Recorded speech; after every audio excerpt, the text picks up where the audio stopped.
హరి ఓం శ్రీ గురుభ్యో నమ. నల్లనివాడు పద్మనయనంబులవాడు కృపారసంబుపై జల్లెడువాడు మౌళి పరిసర్పిత పింఛమువాడు నవ్వురాజిల్లెడు మోమువాడొకడు చల్వల మనధనంబు తెచ్చెనో మల్లియలార మీ పొదల మాటున లేడు గదమ్మ చెప్పరే.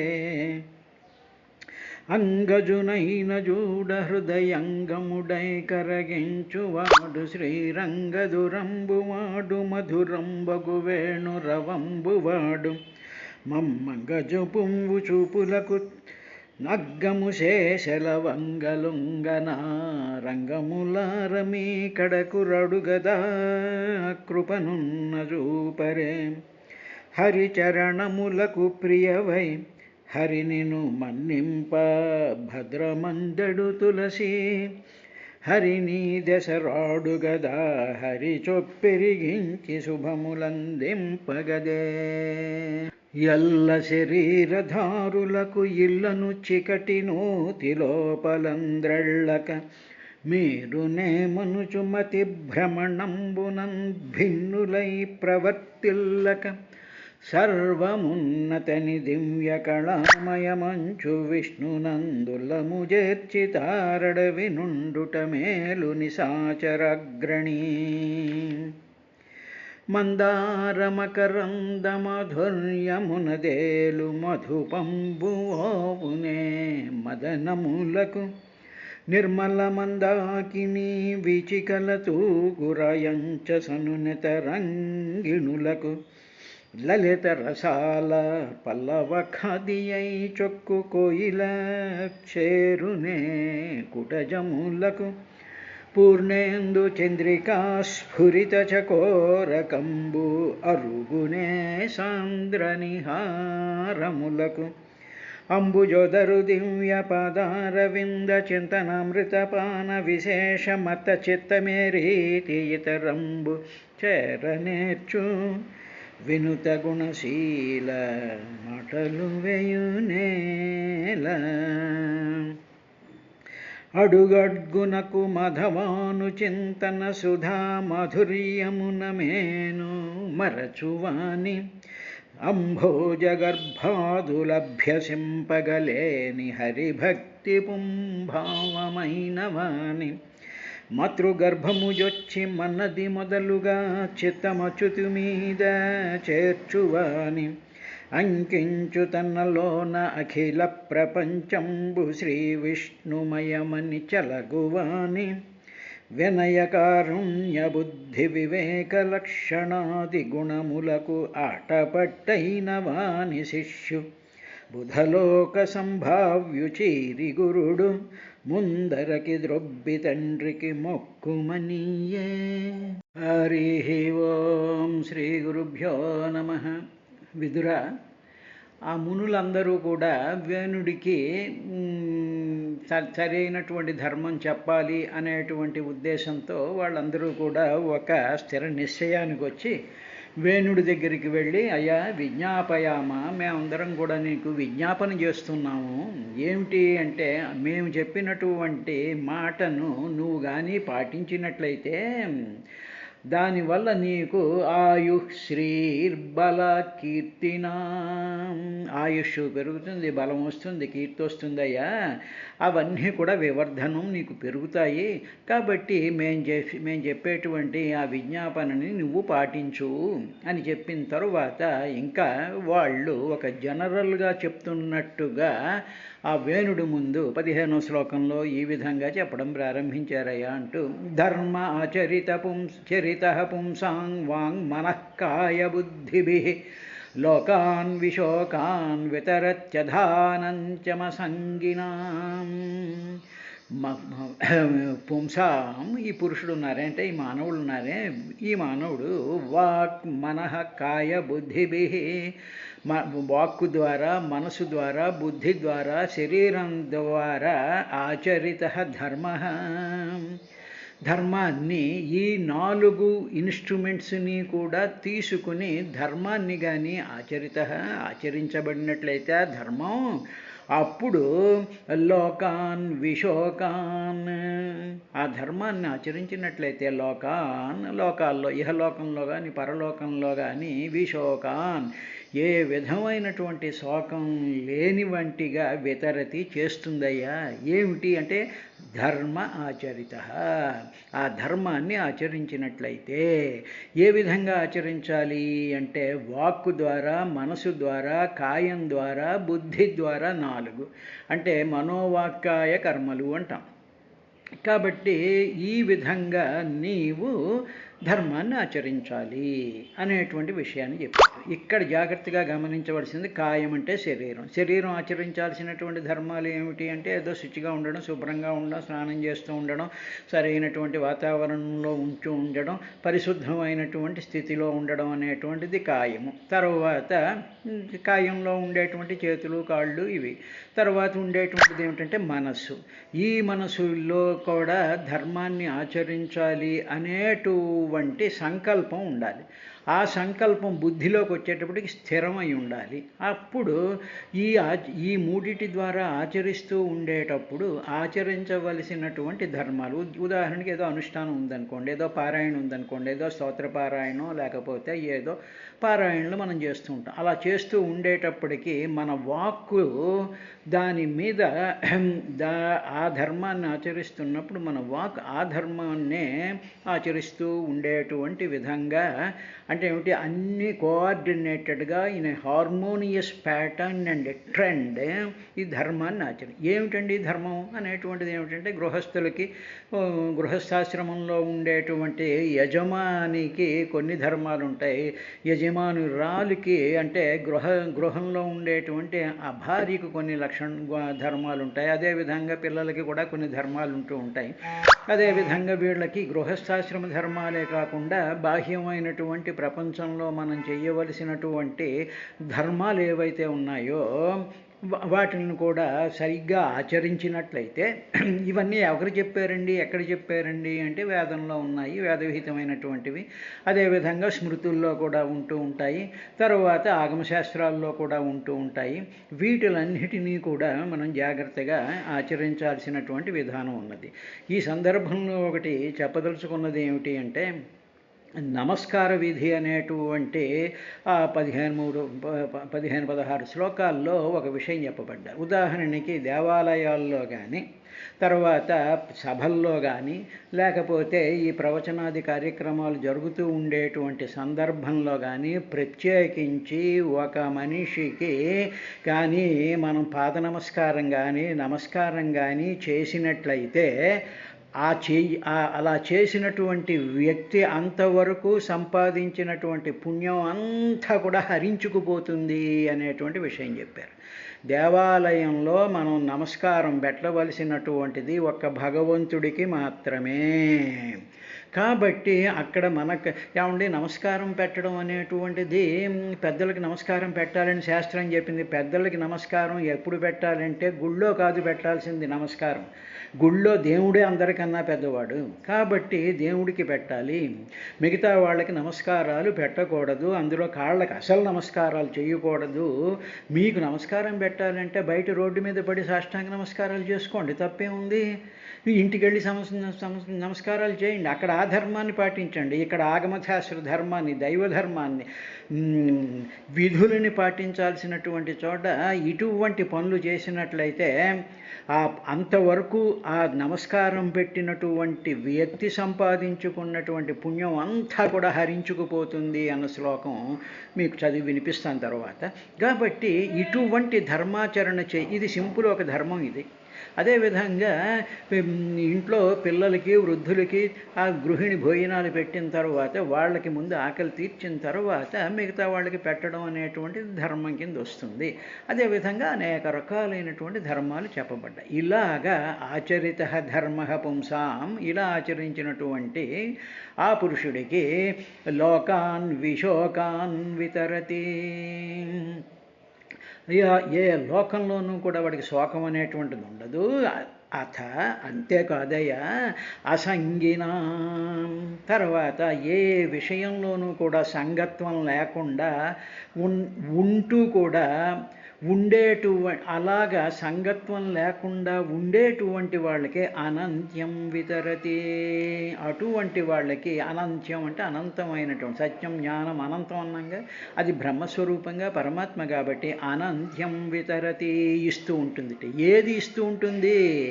భోగాశక్తి లేకుండా అన్నీ మేము వీళ్ళకి నమస్కారం పెడితే వీళ్ళు మన దగ్గరగా తీసుకుంటారు, వీళ్ళని మెప్పిస్తే మనకేమో ప్రిఫరెన్స్ ఇస్తారు అనేటువంటి దుష్టమైనటువంటి భావాలతో మనం చేస్తూ ఉండేటువంటి పనులలో అధర్మ కార్యాలు చేస్తుంటే పుణ్యం పోతుంది సరికదా. వాళ్ళు సంపాదించుకున్న మోక్షం మాట దేవుడు ఎరుగు, వాళ్ళకి ఉన్న పుణ్యం కూడా పోతుంది అనేటువంటి విషయాన్ని చెప్తూ ఇక్కడ వాక్ మనఃకాయ బుద్ధి ఆచరిత ధర్మ అది ఎలా చేయాలి? అసంగినాం అలాగ ఉంటూ ఏ విధమైనటువంటి భోగాల మీద ఆసక్తి లేకుండా ఉన్నప్పుడు ఇదే ధర్మం ఆచరించినటువంటి ధర్మమే అనంత్యం వితరతి అనంతమైనటువంటి ఆ బ్రహ్మాన్ని ఆ మోక్షాన్ని ఇస్తుంది రాజా అని చెప్పిన తర్వాత ఇంకా సతేమా వినశేద్వీర ప్రజానాం క్షేమలక్షణ యస్మిన్ వినష్టే నృపతి ఐశ్వర్యాదవరోహతి. వీర ఓ వీర, ప్రజానాం ప్రజలకు క్షేమలక్షణ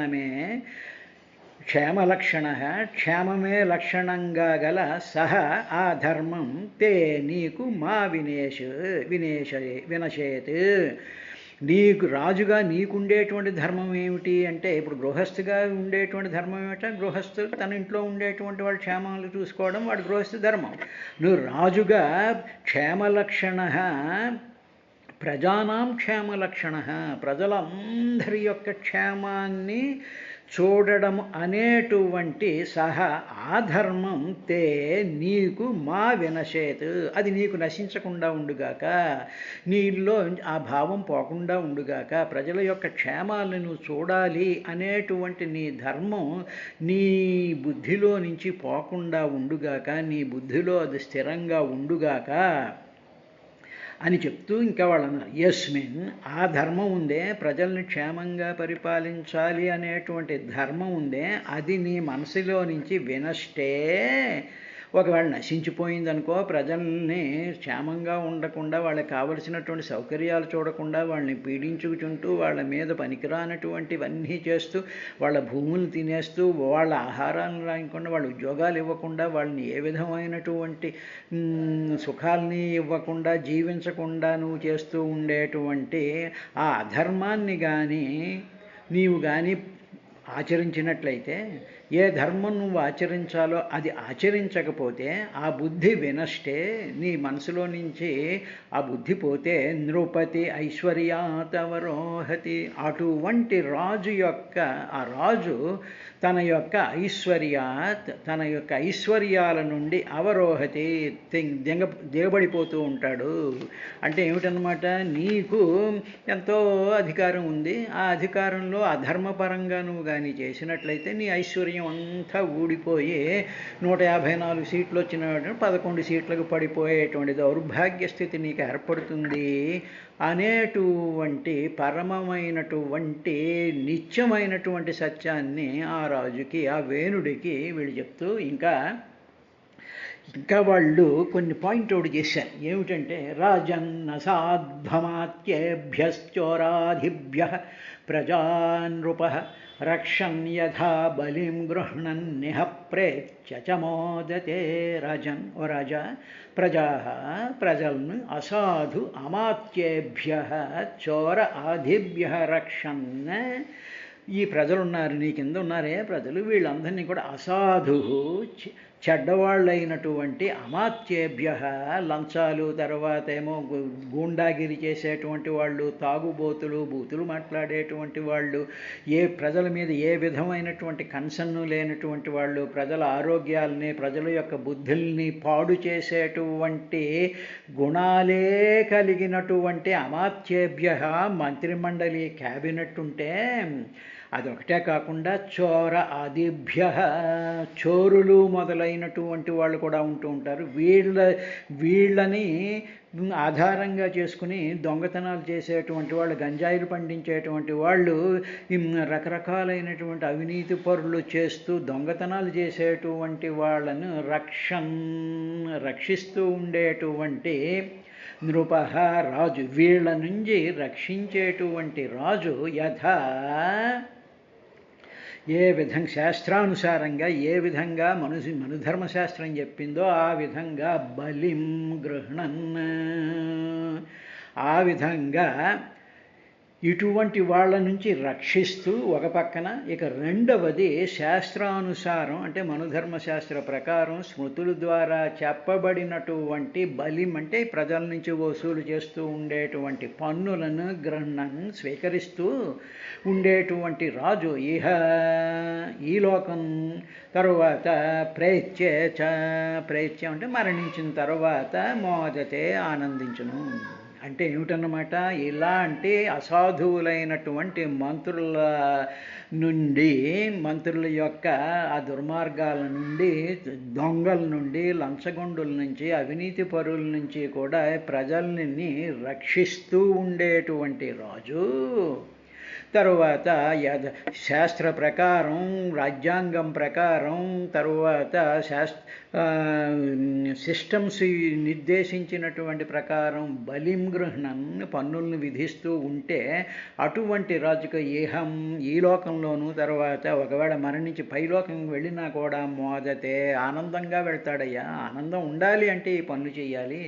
ఈ దుర్మార్గపు సెటప్ అంతటిని ఈ ఐఏఎస్లు, ఐపీఎస్లు, ఈ మంత్రులు వీళ్ళందరినీ కూడా చెడగొట్టేసేసి వాళ్ళ పనులు చేయనివ్వకుండా వాళ్ళ దుర్మార్గం వైపుకి నువ్వు కానీ ప్రొజెక్ట్ చేసినట్లయితే నీవు ఇప్పుడు ఆనందించవు, పరలోకంలో కూడా నువ్వు ఆనందించలేవు అని చెప్పి, ఇంకా యస్య రాష్ట్రే పురే చైవ భగవాన్ యజ్ఞపూరుషః యుజ్యతే స్వేన ధర్మేణ జనై వర్ణాశ్రమాన్వితైః తస్య రాజ్ఞో మహాభాగ భగవాన్ భూతభావనః పరితుష్యతి విశ్వాత్మా తిష్టతో నిజశాసనే. ఓ మహారాజా, రాజు తన రాజ్యంలోనే కాక, తన రాజ్యం అంటే చాలా విస్తారంగా ఉంటుందిగా, ఎన్నో జిల్లాలు ఉంటాయి, ఎన్నో మండలాలు ఉంటాయి, ఎన్నో గ్రామాలు ఉంటాయి, ఎన్నో జనపదాలు ఉంటాయిగా. తన మొత్తం అంతా రాజ్యంలోనే కాక రాజధానిలో ఉండేటువంటి ప్రజలు కూడా స్వధర్మపరాయణులై ఉండేటట్టు వాళ్ళ ధర్మాలని ఆచరిస్తూ, ధర్మాలని ఆచరిస్తూ, అంటే రాజ్యంలో ఉండేటువంటి ప్రజలు, తర్వాత రాజధానిలో ఉండేటువంటి ప్రజలు కూడా తమకి విధించబడినటువంటి ధర్మాలను ఆచరిస్తూ, అంతేకాకుండా యజ్ఞేశ్వరుడైనటువంటి శ్రీహరిని, ఆ భగవంతుణ్ణి నిరంతరము కూడా ఆరాధించేటట్టు కూడా చూడాలయ్యా. నువ్వు రాజుగా నీకు ఆ ధర్మం కూడా ఉంది. పన్నులు వసూలు చేయడం, శత్రు సైన్యాలను ఆపడం, కోటలను రక్షించడం ఇవే కాదు, వాళ్ళ యొక్క ఆధ్యాత్మిక ప్రవృత్తులను కూడా వృద్ధిపరిచేటువంటి విధంగా నువ్వు ప్రవర్తిస్తూ ఉండాలి. అందుకనే పూర్వం రాజులు చూసినట్లయితే బ్రహ్మాండమైనటువంటి దేవాలయాలు కట్టించేవారు, యజ్ఞాలు, హోమాలు, యాగాలు, అనేక రకాలైనటువంటి ఉత్సవాలు కూడా పూర్వం రాజులు చేస్తూ ఉండేవారు. అలా చేస్తూ ఉంటే ప్రజల్లో ఆధ్యాత్మిక భావన, అర్చనా భావన, ఆ ధర్మాన్ని, ఆధ్యాత్మిక ధర్మాన్ని పరిపాలించేటువంటి విధంగా కూడా పరిపాలించాలి. ఊరికనే సంక్షేమ పథకాలు చేసేసేసి, ఊరికనే ఏదో ఈ పనులు ఆ పనులు, ప్రాజెక్టులు కట్టేసేసి, ఫ్యాక్టరీలు కట్టేసేసి ఇవి చేస్తే ఏమీ లాభం లేదు. అవి ఎలాగా చేయాల్సినటువంటి ధర్మం ఉంది. అట్ ది సేమ్ టైం ఈ పని కూడా చెయ్యాలయ్యా. అలా చేసేటువంటి రాజులుంటారే, పరిపాలకులుంటారే, వాళ్ళు ఆ భగవంతుడి యొక్క శాసనాన్ని పరిపాలించేటువంటి వాడవుతాడు. అంటే భగవంతుడు చెప్పినటువంటి, భగవంతుడు నిర్దేశించినటువంటి ఆ మెకానిజం అంతటినీ కూడా ఈ పరిపాలకుడు ఆచరించినట్టు అవుతుంది. అలాగా సకల ప్రాణుల హృదయాల్లోనూ ఉండేటువంటి ఆ శ్రీహరియే ఏం చేస్తూ ఉంటాడంటే ఆత్మరూపంగా ఉన్నాడు. నువ్వు అది మర్చిపోకూడదు. ప్రజలను భగవంతుడి వైపు ధ్యానం వైపుకు మళ్ళిస్తున్నామంటే తమలోనే ఉండేటువంటి భగవంతుడిని వాళ్ళు ధ్యానించుకుంటూ ఉంటారు. తర్వాత ప్రజలు జీవులందరిలోనూ కూడా భగవంతుడే ఉన్నాడు కాబట్టే వాళ్ళకి నువ్వు క్షేమం కానీ వాళ్ళకి కానీ కలగజేస్తూ ఉన్నట్లయితే భగవంతుడు చాలా సంతుష్టుడవుతాడయ్యా. కాబట్టి నీవు ఈ రెండు రకాలైనటువంటి పనులు చేస్తే బాగుంటుంది, నీకు ఇహ పరలోకాల్లో కూడా నీకు ఆనందం కలుగుతుంది అనేటువంటి విషయాన్నే ఈ 18, 19 శ్లోకాల్లో రాజు చేయాల్సినటువంటి ధర్మాన్ని, ఆ రాజు పూర్వకాలం రాజుల ఈనాటి పరిపాలకులు అంటే ఎవరైనా సరే ఒక పదవిలో ఉండేటువంటి వాళ్ళు చెయ్యవలసినటువంటి పనులను చాలా జనరలైజ్ చేస్తూ భాగవతం మైత్రేయ మహర్షి ద్వారా వేణుడి కథ ద్వారా మనకి అందించేటువంటిది ఇదే. యస్య రాష్ట్రే పురే చైవ భగవాన్ యజ్ఞపూరుషః యుజ్యతే స్వేన ధర్మేణ జనైర్వర్ణాశ్రమాన్వితైః. మహాభాగవరాజా యస్య ఎవని అయితే రాష్ట్రంలో పురే చైవ రాజధాని నగరంలో కూడా యజ్ఞపూరుషః యజ్ఞేశ్వరుడైనటువంటి భగవాన్ శ్రీహరి వర్ణ ఆశ్రమాన్వితై వర్ణాశ్రమాలతో కూడుకున్నటువంటి జనై స్వేన ధర్మేణ యుజ్యతే. అంటే ఆ వర్ణాశ్రమాల వాళ్ళు వారి వారి యొక్క వర్ణాశ్రమ ధర్మాలని ఆచరిస్తూ భగవాన్ యుజ్యతే ఆ శ్రీహరిని వాళ్ళు ఆరాధించబడుతూ ఉంటాడు, ఆ శ్రీహరిని ధ్యానిస్తూ ఉంటారు. తరువాత నిజ శాసనే తిష్టతః. ఈ మొత్తం సృష్టి అంతా కూడా ఆ పరమాత్మ యొక్క శాసనం వల్లే తిష్టతః నిలిచి ఉన్నది అని తెలుసుకున్నటువంటి అట్టి రాజ్ఞః, అలా తెలుసుకున్నటువంటి రాజుకి భూత భావన, ప్రాణులందరినీ పరిపాలించేటువంటి విశ్వాత్మ, విశ్వమే ఆత్మగా కలిగినటువంటి వాడు, లేకపోతే విశ్వంలోనే ఆత్మస్వరూపంగా ఉండేటువంటి ఆ భగవాన్, ఆ భగవంతుడు శ్రీహరి పరితుష్యతి సంతోషిస్తాడయ్యా. అంటే ప్రజలు సంతోషిస్తారు, సకల జీవులు సంతోషిస్తారు. అదేవిధంగా సకల జీవుల హృదయాలలోనూ ఉండేటువంటి శ్రీహరి కూడా సంతోషిస్తాడు. ఇంతమంది సంతోషిస్తూ ఉన్నాడంటే ఆటోమేటిక్గా నువ్వు కూడా సంతోషిస్తావు.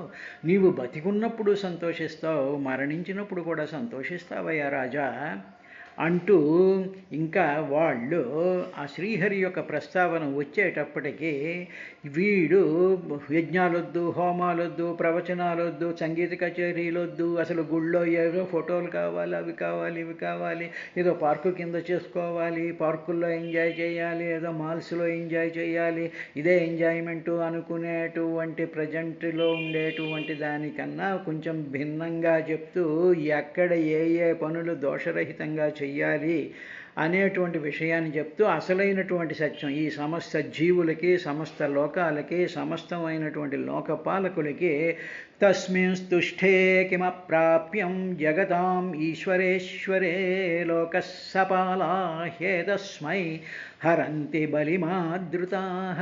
జగతాం, జగత్తులన్నిటికీ కూడా అంటే 14 భువనాలకి ఈశ్వరే, ఒక్కొక్క లోకానికి ఈశ్వరుడైనటువంటి అంటే ఒక్కొక్క లోకానికి అధిపతి అయినటువంటి వాడికే ఈశ్వరే ఆ ప్రభువులందరికీ కూడా ఈశ్వరుడైనటువంటి తస్మిన్ ఆ శ్రీహరి తుష్టే సంతోషించినప్పుడయ్యా అప్రాప్యం ఆ శ్రీహరి కానీ సంతోషించినట్లయితే అప్రాప్యం పొందశక్యం కానిదంటూ కిం ఏమీ ఉండదయ్యా రాజా. అందువల్ల నీవు అలవాటు చేసుకో, సర్వభూతాలలోనూ కూడా శ్రీహరి ఉన్నాడు, విశ్వమంతా కూడా శ్రీహరే, సకల ప్రాణులలో కూడా శ్రీహరే ఉన్నాడు అనేటువంటి విధంగా కానీ నువ్వు పరిపాలన చేస్తున్నప్పుడు అప్పుడు నువ్వు అప్రాప్యం కిం ఇంకా శక్యం కానిదంటూ ఏది ఉండదు. ఎందుకంటే సపాలాహ లోకాహ యతస్మై అధృతాహ బలిం. ఎందుకంటే నువ్వక్కడివి ఇక్కడున్నావు.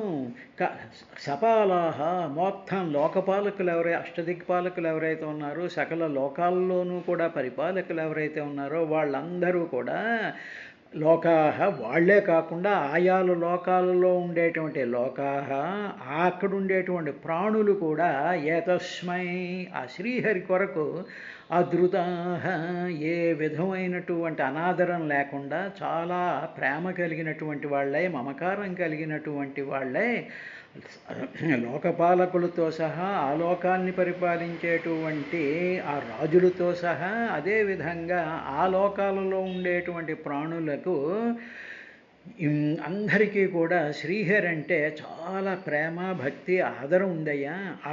అలా ఆదరంతో ఉండి వాళ్ళు బలిం హరంతి, వాళ్ళు ఆ శ్రీహరికి సమస్తాన్ని కూడా, బలిం అంటే ఇక్కడ నైవేద్య రూపంలో అంటే ఏమిటి, మనసు, బుద్ధి, చిత్తం, అహంకారం, వాక్కు అనేటువంటి సంబంధమైనటువంటి అంతఃకరణ చతుష్టయాన్ని ఆ శ్రీహరి యొక్క పాదాల మీద సమర్పణ చేస్తూ ఉంటారు. అదే కాకుండా కాయంతోనూ తర్వాత శాస్త్రవిధి ప్రకారం చేయాల్సినటువంటి నైవేద్యాది కార్యక్రమాలు, తర్వాత నిత్యం చేయాల్సినటువంటి అనుష్ఠాన విధులన్నీ కూడా వాళ్ళు ఆయా లోకాలలో ఆయా లోకాలని పరిపాలించేటువంటి రాజులు, ఆ లోకాల్లో ఉండేటువంటి ప్రజలు, అదేవిధంగా సకల దిక్పాలకులు కూడా శ్రీహరికి ప్రతీదీ కూడా సమర్పిస్తూ ఉంటారయ్యా. అలాగ చేసినటువంటి వాళ్ళకి నిత్యము కూడా ఆనందమే ఆనందం ఉంటుంది అని చెప్పారయ్యా విదురా అని లోకపాలకులతో సహా ఏ విధంగా శ్రీహరిని ధ్యానిస్తూ ఉంటారు అనేటువంటి విశేషాన్ని శుక మహర్షి పరీక్షన్ మహారాజుకి గంగా తీరంలో చెప్పినటువంటి విధంగా సూత మహర్షి సౌనికాది మహర్షులకి నైమిసారణ్యంలో చెప్పినటువంటి విశేషం చూసాం. రేపటి కార్యక్రమంలో మిగతా ఏం చెప్పారు అనేటువంటి విశేషాలతో ముందుకు వెళ్దాం.